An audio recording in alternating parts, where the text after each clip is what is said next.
Intéressons-nous aujourd'hui au futur de l'indicatif, à ses valeurs et ses conjugaisons. Quand est-ce qu'on utilise le futur? Quelles sont ses valeurs? On utilise le futur pour exprimer des faits qui sont situés dans l'avenir. On remarque d'ailleurs le mot demain dans cette phrase.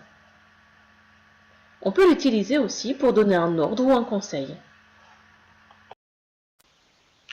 On l'utilise aussi quand on veut formuler une promesse, ou bien quand on veut formuler un ordre ou un conseil, mais de façon polie, un peu atténuée. On parle d'une atténuation polie. Enfin, on peut utiliser le futur pour exprimer une supposition. On utilisera également le futur lorsqu'il y a une condition introduite par si, dans laquelle on trouve du présent. À ce moment-là, dans la principale, tu utilises du futur. Te souviens-tu des conjugaisons au futur de l'indicatif? Tu prends l'infinitif du verbe et tu y rajoutes toujours les mêmes terminaisons. À toi de les retenir. N'oublie pas qu'il y a quelques cas particuliers, comme le verbe être, le verbe avoir, le verbe aller, les verbes dont le radical peut changer, par exemple pouvoir et tenir, et les verbes qui prennent deux R au futur.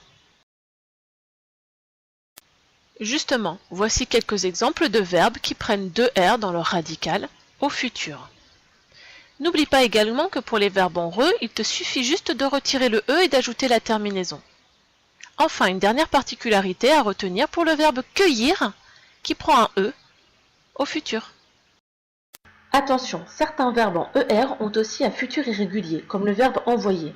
Les verbes en YER changent le Y en I, sauf les verbes en AYER comme payer qui peuvent conserver le Y. Certains verbes prennent un accent grave.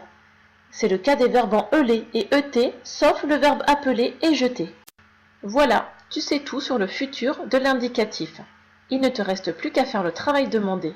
Joyeux clic! Created using Powtoon.